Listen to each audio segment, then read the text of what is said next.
ഞാനൊരു മുസ്ലിം ബാക്ക്ഗ്രൗണ്ടിൽ നിന്ന് വന്ന ഒരു കുട്ടിയാണ്. ഞാൻ ഇതുവരെ കല്യാണം കഴിച്ചിട്ടില്ല. എനിക്ക് 26 വയസ്സായി. അതിനിപ്പോ നിങ്ങൾക്ക് എന്താണ്? ഞങ്ങൾക്കുമുണ്ട് ഡ്രീംസ്, ഞങ്ങൾക്കുമുണ്ട് ആഗ്രഹങ്ങൾ. ഒരുപാട് കാര്യങ്ങൾ ഞങ്ങൾക്കും ചെയ്യാനുണ്ട്. പറന്നടിക്കും, അതാണ് റസ്മിൻ. പലരും റസ്മിനെ വിളിക്കുന്നത് ബസ് തടഞ്ഞ കുട്ടി എന്നാണ്. നമ്മുടെ ഈ ജഗജില്ലി കാരണം ഒരു സാറിന് ഒരു സസ്പെൻഷൻ കിട്ടി. പറഞ്ഞു കഴിഞ്ഞാൽ പ്രശ്നമാവുന്നൊന്നും എനിക്കറിയില്ല, എന്നാലും പക്ഷെ കുഴപ്പമില്ല.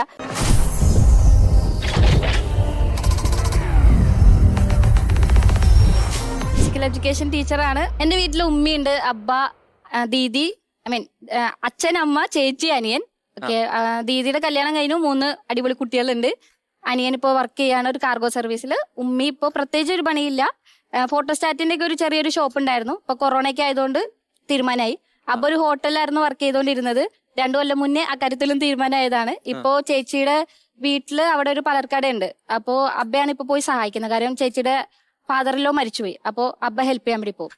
അങ്ങനെ സത്യം പറഞ്ഞു കഴിഞ്ഞാല് ഡിഗ്രി കഴിഞ്ഞതിന് ശേഷം അടുത്തത് എന്താണെന്നുള്ളൊരു തോട്ട് ഉണ്ടായിരുന്നില്ല. PG ചെയ്യണമെന്ന് ആലോചിച്ചപ്പോൾ ഡിഗ്രിക്ക് അത്യാവശ്യം നന്നായിട്ട് പഠിച്ചത് കൊണ്ട് തന്നെ ഊഹിക്കാലോ. അപ്പൊ എന്തെടുക്കുന്നുള്ളൊരു കൺഫ്യൂഷൻ ആയിരുന്നു. അപ്പൊ ഇങ്ങനെ ഒരു ഓപ്ഷൻ ഓൾറെഡി ഞാൻ സ്പോർട്സ് ചെയ്തുകൊണ്ടിരിക്കുകയായിരുന്നു. +1 മുതലാണ് കബഡി ചെയ്യുന്നത്. അപ്പൊ എന്റെ സാർ എന്റെ അടുത്ത് നേരത്തെ പറഞ്ഞിട്ടുണ്ടായിരുന്നു, +2 കഴിയുമ്പോൾ തന്നെ നമുക്ക് 3 വർഷത്തെ കോഴ്സിന്റെ സ്പോർട്സിന്റെ കോഴ്സിന്റെ അത് ചെയ്യാം. അപ്പോൾ ട്രിവാൻഡ്രത്ത് ആയതുകൊണ്ട് എനിക്ക് വീട്ടിൽ നിന്ന് മാറി നിൽക്കാൻ ഇഷ്ടമല്ലാത്തത് കൊണ്ട് ഡിഗ്രിക്ക് ജോയിൻ ചെയ്തു. അതിനുശേഷം വീണ്ടും ഇങ്ങനെ ഒരു ഓപ്ഷൻ വന്നപ്പോൾ അത് സെലക്ട് ചെയ്തു. അങ്ങനെയാണ് BPEd ചെയ്തത്. BPEd 2 വർഷം ഉണ്ടായിരുന്നു. അതിനുശേഷം ഇപ്പോൾ MPEd ചെയ്യുന്നു. Anatomy, physiology, kinesiology, biomechanics, sports medicine, sports science, അങ്ങനെ ഒരുപാട് IT മേഖല, സോഷ്യോളജി, IT എല്ലാം പഠിച്ചിട്ടാണ് നമ്മൾ ഈ ഫിസിക്കൽ എഡ്യൂക്കേഷൻ ടീച്ചർ ആവുന്നത്.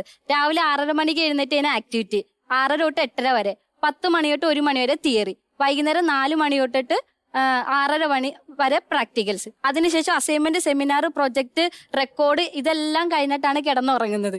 അങ്ങനെയുള്ള ഞങ്ങൾ അത്രയും സാധാരണ കുട്ടികളെക്കാളും കൂടുതൽ ടൈമാണ് നമ്മൾ ഈ ഒരു ഫിസിക്കൽ എഡ്യൂക്കേഷന് വേണ്ടി സ്പെൻഡ് ചെയ്യുന്നത്. എന്നിട്ട് നമുക്ക് കിട്ടുന്ന ഒരു വില എന്ന് പറയണമെങ്കിൽ വെറും PT മാഷ് അല്ലെങ്കിൽ ഡ്രിൽ മാഷ്, വെറുതെ പിള്ളേരെ പേടിപ്പിക്കുക, ഓടിക്കുക, ചാടിക്കുക, ഇത് മാത്രം. പക്ഷെ ഇങ്ങനെയല്ല എന്നുള്ളത് എല്ലാവരും ഒന്ന് മനസ്സിലാക്കേണ്ടത് ഒരു കാര്യമാണ്. ഞാനും സത്യം പറഞ്ഞു കഴിഞ്ഞാൽ ഞാനും ഇത് മനസ്സിലാക്കിയത് ഈ കോഴ്സ് എടുത്തുകൊണ്ട് മാത്രം തന്നെയാണ്. തീർച്ചയായിട്ടും ഇപ്പൊ പൊതുവെ സ്കൂളുകളിലൊക്കെ ചെല്ലുമ്പോഴാണെങ്കിൽ ആദ്യം അവർ പറയുന്നത് ഡിസിപ്ലിൻ നോക്കണം, പിള്ളേരെ ബസ്സിൽ കയറ്റി വിടണം, ഇതൊക്കെയാണ് പറയുന്നത്. ആ ഒരു ചിന്താഗതി മാക്സിമം എല്ലാവരും ഒന്ന് മാറ്റണമെന്ന് ആഗ്രഹിക്കുന്നു. ഒരു ഫിസിക്കൽ എഡ്യൂക്കേഷൻ ടീച്ചർക്ക് ആ സ്കൂളിലെ എല്ലാ കുട്ടികളുമായിട്ട് കോണ്ടാക്ട് ഉണ്ടാവും. ഇപ്പൊ ഒരു ഇംഗ്ലീഷ് ടീച്ചർ അല്ലെങ്കിൽ സോഷ്യോളജി എടുക്കുന്ന ടീച്ചേഴ്സൊക്കെ ആണെങ്കിൽ ഇന്ന സബ്ജക്റ്റിൽ മാത്രമേ കുട്ടികളെ പഠിപ്പിക്കാൻ വേണ്ടി പറ്റത്തുള്ളൂ. പക്ഷെ ഒരു ഫിസിക്കൽ എഡ്യൂക്കേഷൻ ടീച്ചർക്ക് ഫുൾ കോണ്ടാക്ട് എല്ലാ സ്കൂള് കോളേജസ് ആയിട്ട് കോണ്ടാക്ട് ഉണ്ടാവും. നമുക്കാണ് ഏറ്റവും കൂടുതൽ കുട്ടികളെ ഇൻഫ്ലുവൻസ് ചെയ്യാൻ സാധിക്കുന്നത്. ഒരു ഫിസിക്കൽ എഡ്യൂക്കേഷൻ ടീച്ചർ വിചാരിച്ചു കഴിഞ്ഞിട്ടുണ്ടെങ്കിൽ ഒരു കുട്ടിയുടെ നല്ലൊരു ഭാവിയിലേക്ക് ആ കുട്ടീനെ എത്തിക്കാൻ വേണ്ടി സാധിക്കും. അതിന് ഞാൻ എന്തായാലും മാക്സിമം ട്രൈ ചെയ്യും. അത് കൂടുതൽ ഞാൻ ട്രൈ ചെയ്യുക കൂടുതലും പെൺകുട്ടികൾക്ക് വേണ്ടിയിട്ടായിരിക്കും. ഞാനൊരു മുസ്ലിം ബാക്ക്ഗ്രൗണ്ടിൽ നിന്ന് വന്നൊരു കുട്ടിയാണ്. എനിക്കിപ്പോ 26 വയസ്സായി. ഞാൻ ഇതുവരെ കല്യാണം കഴിച്ചിട്ടില്ല. പക്ഷെ എനിക്കും എന്റെ പാരന്റ്സിനും അധികം അതിൽ വലിയ പ്രശ്നമില്ല. പക്ഷെ പ്രശ്നം മൊത്തം അറിയാലോ, റിലേറ്റീവ്സ്, നാട്ടുകാർക്ക് ആർക്കാണ്. എന്തിനാണ് ഈ പ്രശ്നം എന്നാണ് എനിക്ക് മനസ്സിലാവാത്തത്. ഒരുപാട് കാര്യങ്ങൾ ഞങ്ങൾക്കും ചെയ്യാനുണ്ട്.